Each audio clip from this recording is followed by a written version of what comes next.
Rev up your engines!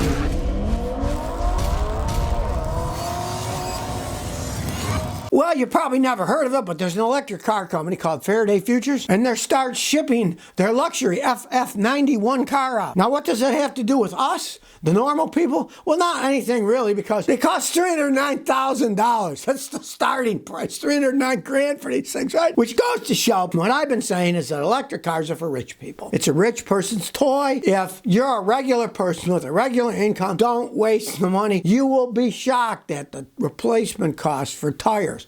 Repair costs when they break. Everything breaks, especially everything electronic. Electronics have a tendency of breaking earlier than mechanical stuff. That's just a plain out fact. I've seen stuff on mechanical cars 100 years old and they're still working. You never see that with electronic stuff. It always breaks down, right? And nobody knows how to fix them. The whole point that they're $309,000. Now, this Faraday company is kind of a joke anyways. They said they were going to start making cars in 2017. Let's see, it's 2023 now, and they're finally starting to get some out. Just a handful, mind you. Now, the company claims it has 401 paid reservations. Well, that's not that much, but of course, this is going to be one of these stupid luxury cars. At that price range, who the heck is going to buy the things, right? Just rich people. And, of course, this means price is no object, right? It has a hypercar subscription service you can pay for that costs $14,900 a year. You get a special map. Create your own map. You know what I say? I use my Google Maps on my phone. Thank you very much. I'm not going to pay $14,900 a year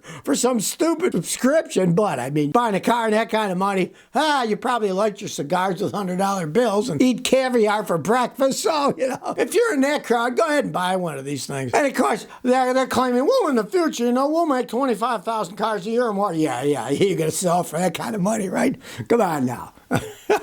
It's a more electric car fantasy, but at least they're admitting it's for the rich only. Are you and I going to spend $14,900 a year to get some subscription to special mapping service and other stuff? I don't think so. Here we go again. Electric cars, yeah. The ultra rich can drive them, the rich can drive them, but the normal person, hey, we're going to hold back until some kind of radical transformation comes and there's more electrical charging stations and the price comes down. Anybody who buys an electric car today is a fool. Ryan says, got no 7 Dodge 1500. I keep going through transmissions. How can I fix it? Drive slower and don't pull a bunch of stuff. Those things have weak transmissions. Dodge always did. It keeps going through. Well, what are you doing? If you're putting in used transmissions, yeah, you're buying junkyard transmissions from beat up old trucks, right? It'll probably keep happening again and again. If you're buying remanufactured transmissions, I would say go to a different company that remanufactures them because they're doing a crappy job. That's the problem with a lot of this remanufactured stuff. They give you some BS. I'll give you a year warranty. What is a year warranty?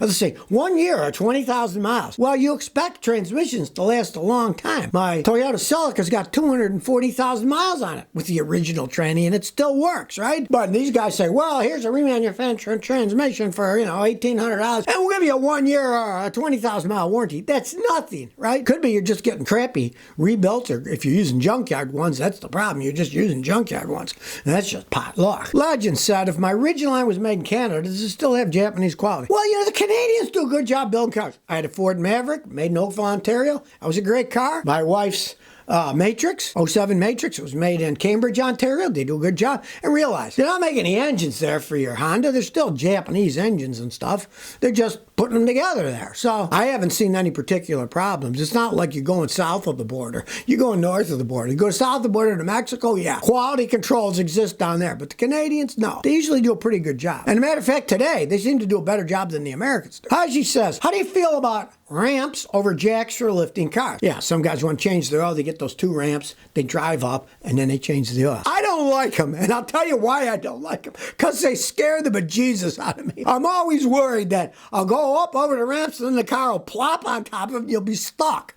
right? Plus, I've seen guys use plastic ones, and I've seen them crack. Now, if you have good steel ones, and you trust your own driving capabilities, go right ahead, but sometimes you got them on the ground, they slide, then your car's cockeyed, stuck on one, fell off the other. I like jacks are safe. I know how to jack up pickup cars. You jack them up, put them on nice jack stands, and then there it is. It's not going to go anywhere. Plus, there's a lot more working room. If you got ramps, you got to drive it on a ramp, and you can't get to a lot of places because the ramp's in the way. If you jack it up, you can jack it up wherever you want. But if you don't mind and you trust yourself, go ahead, get them for oil changes. It's perfectly fine, you know. I just don't like the idea of driving up something. If it was bolted to the ground, yeah, but I mean, they're almost always movable. And then they slide and move. I don't really like them. Grandmaster Scotty got an 05 Volkswagen Passat. All of a sudden, the brakes got hard. And then lack of power, engine light says, go to garage. Ha ha, what do you think's wrong? Yeah, I love that. German cars, go to garage. BMW would say, go to the nearest BMW dealer on their dash. Believe it or not, they actually say that, right?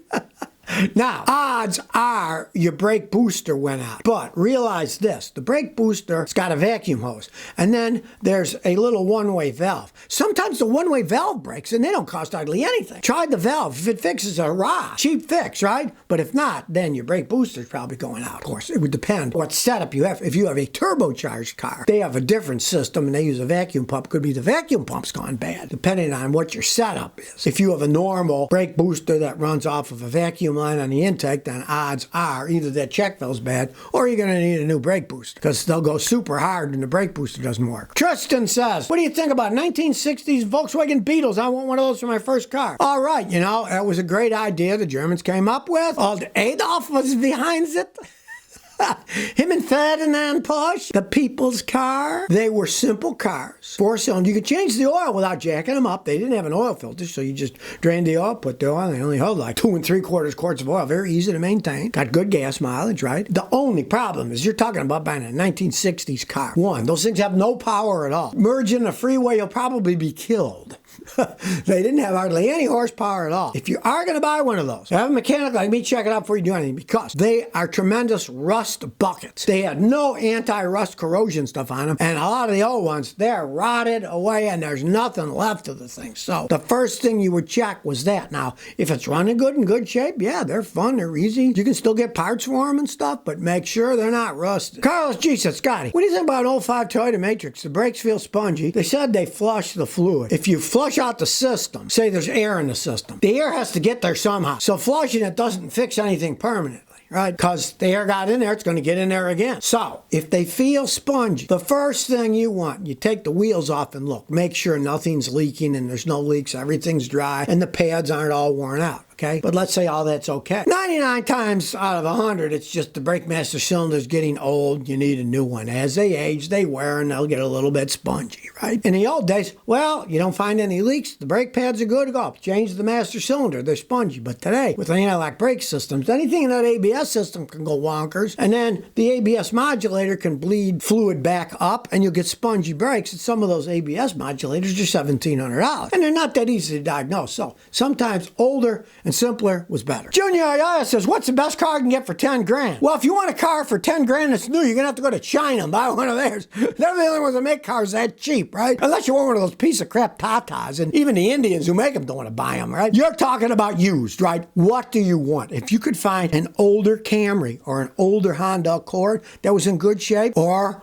a Civic or a Corolla, they can last forever, you know? What do you want, you know? You want a pickup? Can you find a Tacoma for 10 grand? They're excellent pickup trucks, but everybody wants so much money for them these days. Depends on what area you're in and what's available in the area, too. But those are the choices if you want generic choices. American Ninja said, Scotty, what do you think of the 2013 to 16 Ford Explorer? Ford has sold millions of those Explorers. People like them. Now, the problem with the Ford Explorers are the transmissions are kind of weak. My favorite Ford Explorer, I just saw one yesterday. With the Ford Explorers, they had the V8 engines. They didn't make that many of those. Most of them have the V6 engines, right? They're not terrible vehicles. If taken care of, they can last quite some time. But you can't beat them hard or you'll blow the transmissions out on.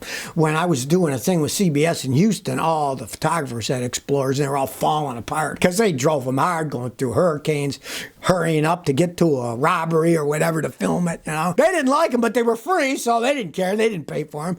The photogs, you know, they didn't care. They're driving a thing. If it breaks, they get another one, right? So not the greatest, but not totally terrible. If you're thinking about buying a used one, believe you me, get a guy like me to check it out. And if you're up north, first thing, check for rust. If it's rotted, don't buy it. They're rust buckets in the northern zones where there's salt on the road in the winter. So if you never want to miss another one of my new car repair videos, remember to ring that bell.